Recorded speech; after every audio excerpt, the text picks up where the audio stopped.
Welcome to waves media Telugu. ఆంధ్రప్రదేశ్లోని కూటమి ప్రభుత్వం అధికారంలోకి వచ్చిన తర్వాత సంక్షేమ అభివృద్ధి రెండు కళ్లుగా ముందుకు సాగుతుంది.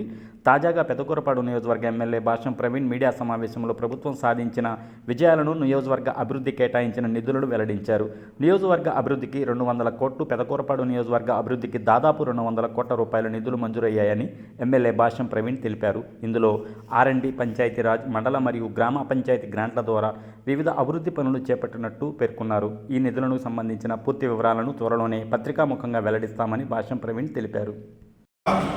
అందరికీ నూతన సంవత్సర శుభాకాంక్షలు తెలియజేసుకుంటూ, గత 18 నెలల కాలంలో మన కూటమి ప్రభుత్వం సాధించిన విజయాల గురించి మాట్లాడుకోవడం కోసం ఈ ప్రెస్ మీట్ ఏర్పాటు చేయడం జరిగింది. ముఖ్యంగా ప్రతి నెల 1వ తారీఖున మన ప్రభుత్వం వచ్చిన తర్వాత పెన్షన్ల రూపంలో ప్రతి నెల 2,750 కోట్ల రూపాయలని ప్రతి నెల పెన్షన్ల రూపంలో ఇవ్వడం జరిగింది. నెలకి 2,750 కోట్ల చొప్పున, సంవత్సరానికి 33,000 కోట్లు. గడిచిన 18 నెలల కాలంలో ఈ రోజు వరకు 50,000 కోట్ల రూపాయలు పెన్షన్ల రూపంలో మన ప్రభుత్వం, మన నాయకుడు చంద్రబాబు నాయుడు గారు ప్రజలకు అందించడం జరిగింది. అట్లానే తల్లికి వందనం, బడి పిల్లలు చదువుకోవడం కోసం మన యువ నాయకుడు నారా లోకేష్ గారి నేతృత్వంలో పిల్లల చదువుల కోసం దాదాపు 10,000 కోట్ల రూపాయలు 67 లక్షల మందికి ఇవ్వడం జరిగింది. అట్లనే అన్నదాత సుఖీభావ పేరుతో రైతులకి దాదాపు 46 లక్షల మందికి రైతులకు గాను 6,300 కోట్ల రూపాయలు ఈ రోజు వరకు ఇవ్వడం జరిగింది. అట్లనే స్త్రీ శక్తి పథకం ద్వారా బస్సు ప్రయాణం ఫ్రీగా కల్పించడం జరిగింది. అట్లా ఆ పథకానికి గాను ఈ రోజు వరకు 1,144 కోట్ల రూపాయలు వెచ్చించడం జరిగింది. అట్లానే దివ్యాంగులకి ప్రయాణ సౌకర్యం ఫ్రీగా కల్పించడం జరిగింది. అట్లానే ఇప్పటి వరకు కూడా దీపం పథకం కింద ఏడాదికి 3 సిలిండర్లు ఫ్రీగా ఇస్తూ ఆ పథకానికి గాను ఈ రోజు వరకు దాదాపు 2,684 కోట్ల రూపాయలు వెచ్చించడం జరిగిందని ఈ సందర్భంగా నేను తెలియజేస్తున్నాను. ఈ దీపం పథకం కింద ఈ రోజు వరకు మన రాష్ట్రంలో 2 కోట్ల మంది లబ్ధిదారులు లబ్ధి పొందారని ఈ సందర్భంగా నేను తెలియజేస్తున్నాను. అట్లానే ఇక మెగా డిఎస్సి ద్వారా మన యువ నాయకుడు నారా లోకేష్ గారి సారథ్యంలో మెగా డిఎస్సి ద్వారా దాదాపు 16,000 మందికి ఉద్యోగాలు ఇవ్వడం జరిగింది. ఇకపోతే కానిస్టేబుల్ పోస్టులు దాదాపు 5,700 మంది గాను మనం నియామకం నియమించి వాళ్ళకి స్టైఫండ్ రూపంలో 4,500 రూపాయల స్టైఫండ్ని 12,500 రూపాయలకి చేసిన ఘనత మన కూటమి ప్రభుత్వం అన్నది ఈ సందర్భంగా నేను తెలియజేస్తాను. అట్లా రైతులకు కానీ, మహిళలకు కానీ, అట్లానే స్టూడెంట్స్ చదువుకునే పిల్లలకు కానీ అన్ని వర్గాల వారిని దృష్టిలో పెట్టుకొని మన ప్రభుత్వం, కూటమి ప్రభుత్వం ఆ సంక్షేమ పథకాలు చేస్తుందని ఈ సందర్భంగా మీకు అందరికీ తెలియజేస్తున్నాను.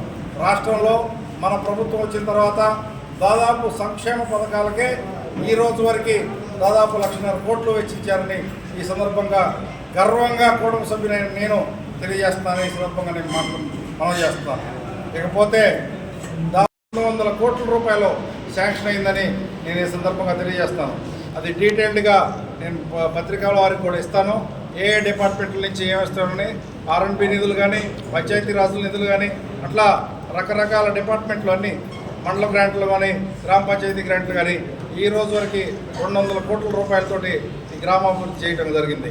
ఇకపోతే మా నాయకుడు చంద్రబాబు నాయుడు గారి స్ఫూర్తి మేరకు, ప్రజల వద్దకు పాలన స్ఫూర్తి మేరకు నేను ప్రజల వద్దకు ప్రవీణ్ 100 రోజులు 100 గ్రామాలు అనే కార్యక్రమాన్ని మా నియోజకవర్గంలో డిజైన్ చేసుకోవడం జరిగింది. ఈ కార్యక్రమాన్ని గత నవంబర్ నెలలో మొదలుపెట్టి ఈ రోజుకి 27 రోజులు పూర్తి చేసుకోవడం జరిగింది. రాబోయే 70 రోజుల్లో కూడా నాకు పూర్తి సహకారం అందిస్తారని నేను భావిస్తున్నాను.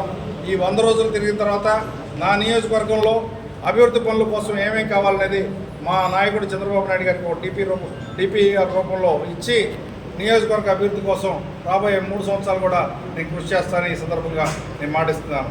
ఇకపోతే నియోజకవర్గంలో 5 మండల పార్టీ నాయకులు కానీ, లేకపోతే ఇప్పుడే కొత్తగా ఎన్నికైన జిల్లా పార్టీ అధ్యక్షులు కానీ, లేకపోతే సీనియర్ నాయకుడు వెన్న సాంబశివరెడ్డి గారు కానీ అందరూ కలిసికట్టుగా రాబోయే లోకల్ బాడీ ఎలక్షన్ కోసం పార్టీని సమాయత్తం చేయాల్సిన అవసరం ఉందని ఈ సందర్భంగా నేను తెలియజేస్తున్నాను. లేకపోతే ఈ రోజున నూతన సంవత్సరం రాబోతున్న సందర్భంగా మా పార్టీ అధినాయకత్వం నిర్వహించిన ఈ కార్యక్రమంలో ఇవాళ ప్రశంసా పత్రాలు పార్టీ అధినాయకత్వం సూచన మేరకు మా కాన్స్టిట్యున్సీలో దాదాపు 110 మందికి గాను ఉత్తమ కార్యకర్తలుగా ప్రశంసా పత్రాలు ఇవ్వడం జరిగింది. అన్ని మండలాల నుంచి ఇక్కడికి వచ్చి అచ్చిపేట మండలంలో ఇక్కడ ప్రశంసా పత్రాలు పొందిన ప్రతి ఒక్కరికి కూడా నా శుభాకాంక్షలు తెలియజేస్తున్నాను. అట్లనే రాబోయే రోజుల్లో మరింత మందికి ఉత్తమ కార్యకర్తల అవార్డులు వచ్చే అవకాశం ఉందని ఈ సందర్భంగా నేను తెలియజేస్తున్నాను. Thank you very much.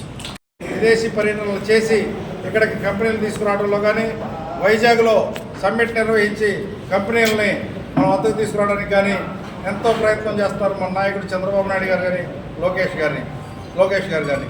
ఇకపోతే డిప్యూటీ సీఎం గారు పవన్ కళ్యాణ్ గారి ఆధ్వర్యంలో పంచాయతీరాజ్ శాఖకి కేంద్ర ప్రభుత్వం నుంచి ఎన్ఆర్జీఎస్ ద్వారా నిధులు తీసుకొచ్చి గ్రామాల్లో అభివృద్ధి ఇవాళ పరుగులు పెడుతుందంటే కేవలం పవన్ కళ్యాణ్ గారి డిప్యూటీ సీఎం గారి నేతృత్వంలో నడుస్తుందని ఈ సందర్భంగా నేను తెలియజేస్తాను. అట్లా మన 3 పార్టీలు కూటమితోటి సెంట్రల్ గవర్నమెంట్ డబుల్ ఇంజిన్ సర్కార్ తోటి రాష్ట్రం అభివృద్ధి దిశగా నడుస్తుందని తెలియజేయటం నేను గర్వంగా ఫీల్ అవుతున్నాను.